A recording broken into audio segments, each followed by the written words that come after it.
महापालिकेच्या ईबस सेवा डेपोच्या बांधकाम व विद्युतीकरणाच्या कामाचे मिरजेत भूमिपूजन. प्रधानमंत्री नरेंद्र मोदी यांच्या दूरदृष्टीमुळे देशभरात पर्यावरणपूरक वाहतुकीला चालना मिळत आहे.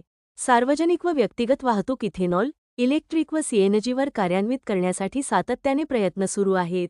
केंद्र शासन पुरस्कृत पीएम ई बस सेवा योजनेंतर्गत सांगली, मिरज आणि कुपवाड महानगरपालिकेस 50 इलेक्ट्रिक बसेस मंजूर झाल्या असून या बसेसच्या चार्जिंगसाठी मिरज येथे अत्याधुनिक चार्जिंग स्टेशन उभारले जात आहे. या उपक्रमामुळे शहरातील प्रदूषण कमी होण्यास मदत होईल, असे मत उच्च व तंत्रशिक्षण, संसदीय कार्य मंत्री तथा सांगली जिल्ह्याचे पालकमंत्री चंद्रकांत दादा पाटील यांनी व्यक्त केले. पालकमंत्री चंद्रकांत पाटील यांच्या हस्ते मिरज येथील ई बस सेवा डेपोच्या बांधकाम व विद्युतीकरणाच्या कामाचे भूमिपूजन व कोनशिला अनावरण संपन्न झाले. यावेळी आमदार इद्रिस नायकवडी, आमदार डॉ. सुरेश खाडे, जिल्हाधिकारी अशोक काकडे, महानगरपालिका आयुक्त शुभम गुप्ता, पोलीस अधीक्षक संदीप घुगे, उपायुक्त स्मृती पाटील, महानगरपालिका अतिरिक्त आयुक्त रविकांत आडसूळ, शहर अभियंता पृथ्वीराज चव्हाण तसेच अन्य मान्यवर उपस्थित होते. पालकमंत्री चंद्रकांत पाटील पुढे म्हणाले, पर्यावरण संवर्धनासाठी सर्व शासकीय कार्यालयांनी सौर ऊर्जेचा वापर करावा.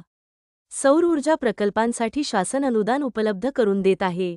याशिवाय सांडपाण्यावर प्रक्रिया करून त्याचा पुनर्वापर शेती, उद्योग आणि बागबगीचासाठी होणे आवश्यक आहे. केंद्र व राज्य शासन अशा प्रकल्पांना निधी प्रदान करण्यास तयार असून संबंधित यंत्रणांनी यामध्ये सक्रिय सहभाग घ्यावा. प्रदूषण रोखण्यासाठी सार्वजनिक कार्यक्रमांमध्ये फटाके फोडण्याचे प्रमाण कमी करावे, असेही आवाहन त्यांनी केले. महानगरपालिका आयुक्त शुभम गुप्ता यांनी सांगितले की ईबस प्रकल्पासाठी charging station, electric infrastructure, bus stop आणि अन्य सुविधा उभारण्यात येणार आहेत. या प्रकल्पासाठी केंद्र व राज्य शासनाकडून 13,58,00,000 रुपये अनुदान प्राप्त होईल. पुढील 6 महिन्यांत युद्धपातळीवर काम करून ईबस सेवा डेपोचे काम पूर्ण करण्याचा महानगरपालिकेचा प्रयत्न राहणार आहे.